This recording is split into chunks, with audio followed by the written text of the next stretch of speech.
G'day guys, sorry it's been a long time. There's been a fair bit going on, and also lost a lot of time to waiting for things in transit and in freight.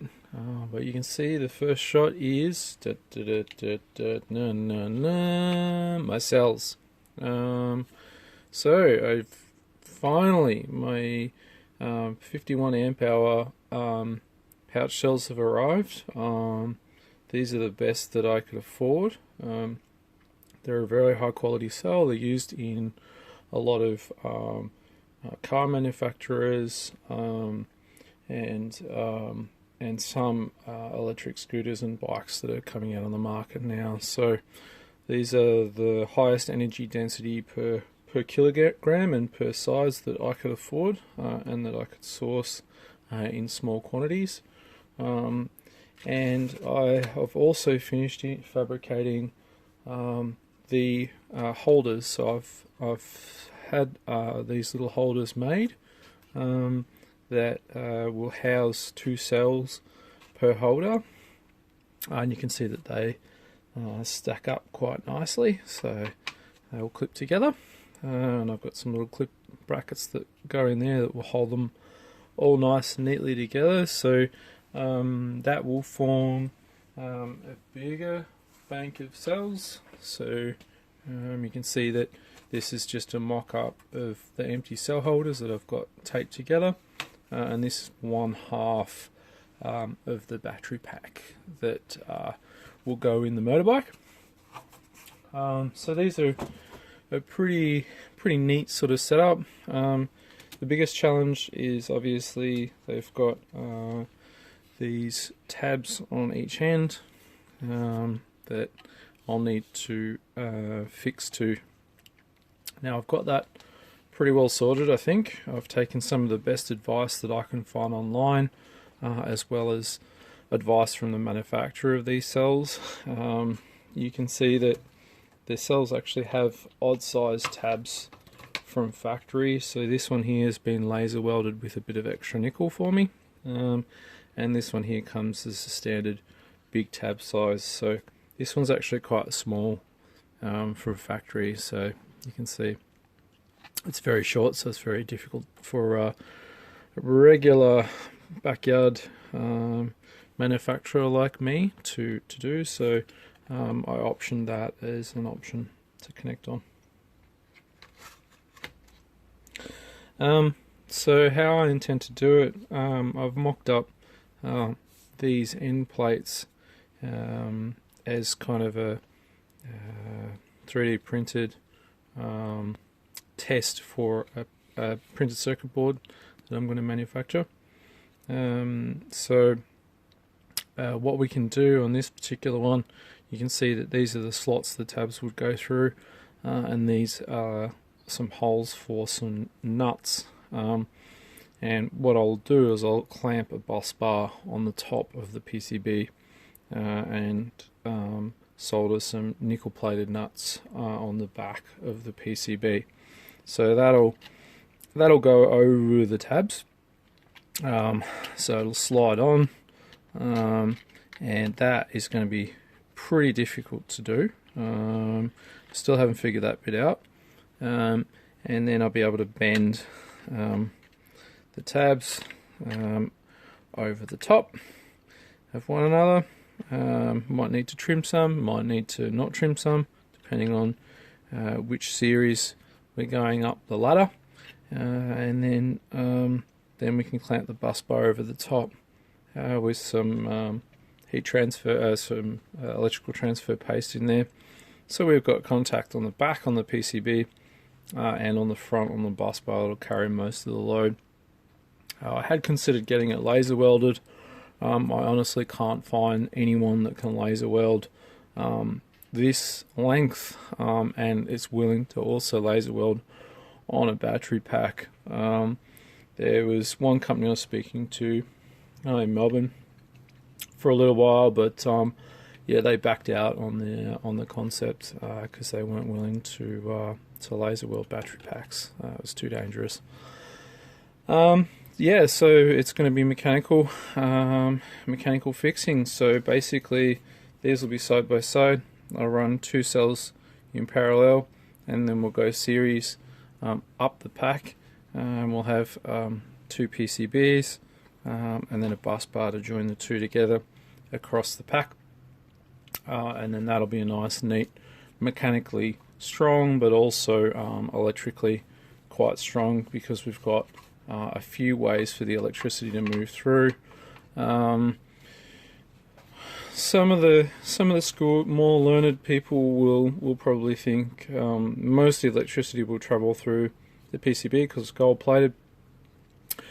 Speaking to some electrical engineers that I work with, generally speaking, they were quite confident and comfortable with the idea that if you clamped a decent sized bus bar on the front and had some electrical transfer compound in there, so you don't get a dry connection, it'll transfer the electricity quite happily in both the bus bar and the PCB equally.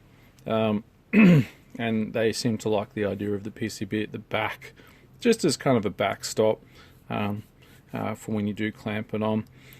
Some of the guys on Endless Sphere have just used the FG5 board, and they put riv nuts in here and just clamped a bus bar over the top, and that works quite well as well. So I just wanted to go for some double insurance, probably causing myself a bunch of headaches along the way, but you've got to try some things and fail too sometimes. Yeah, so that's pretty exciting. So that's going to be a nice, neat pack. The good thing about having the aluminium is it'll transfer heat from the cells in the center of the cell out to the sides. I'm going to use some pyrolytic graphite sheet as well, so it does pull the heat out of the center of the pack and onto the edge as well. And I'll use a very thin double-sided adhesive tape when we're putting the cells in there, so they don't move around and rub in here just with tiny vibrations. It's very unlikely because they are a very good fit. They're not going to wiggle around too much, but I'll just double, triple make sure, or perhaps even some mastic or something like that. Good thing about this is if we have a cell that fails, we can pop the pack apart, we can pull the 2 cells out and probably peel the dead cell out and then recover the pack. It's a very big if. These cells are incredibly consistent voltage wise. They've arrived, almost every single cell is within 0.02 of one another, which is incredibly consistent. I was expecting to be totally scammed on this, but I was pleasantly surprised about the quality. Done some load testing on the cells with a load bank. They check out as far as being able to give consistent current. So specifications, 51 amp hour. They'll deliver 51 to 52 amps very comfortably, 0.5C, 1C, 100 and odd amps, no problem, and they'll go right out to 3C on a pulse for 10 seconds. So it's a considerable amount of amperage that just one cell will put out. I'm running 2 in parallel, so the pack will comfortably do 100 amps, no problem, and do in excess of 400 amps peak amperage for 10 seconds. Charging wise, it's pretty consistent. 1C charging, you get 2,000 cycles out of the pack.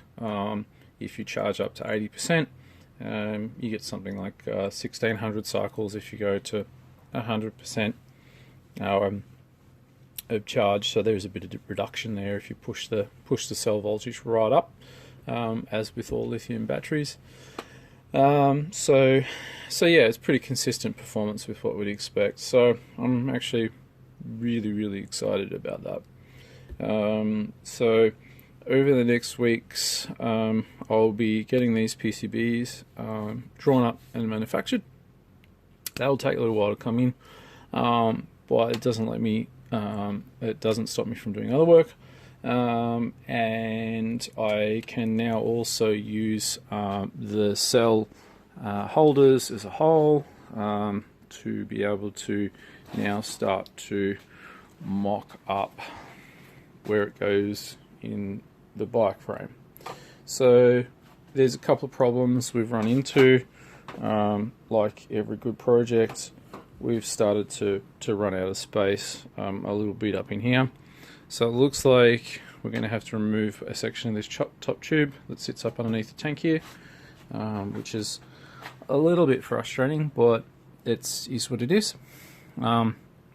So I'll have to split, and this is why I've got this piece of wire in here mocking up how we could split that and come out and clear the battery pack, so that would go around the outside of the battery pack and still leave a nice narrow section in here so we can grip on with our knees so it doesn't get too wide. One thing I have noticed a lot about a lot of electric bikes is they get really wide to accommodate the battery pack, so your kind of legs are like poking out at a crazy angle. So I've tried to have as narrow a profile battery pack as I possibly can with the prismatic cells. I couldn't go with the other small cylindrical cells. I just didn't have the skills to be able to weld those. And the other thing is, you might see down next to the box is this other little inconspicuous box sitting here on the floor. What's in the box? Well, that's my electric motor. So that also arrived at almost exactly the same time as my battery packs, my cells. So I'm pretty excited about that. So next vid, I'll be getting that one out of the box for everyone to have a look at and have a little explore of that motor. Yeah, so I'm keeping you posted now. Sorry about the gap in the videos. Yeah, a lot of delays in freight and customs. Yeah, until then, talk soon. Thanks, guys.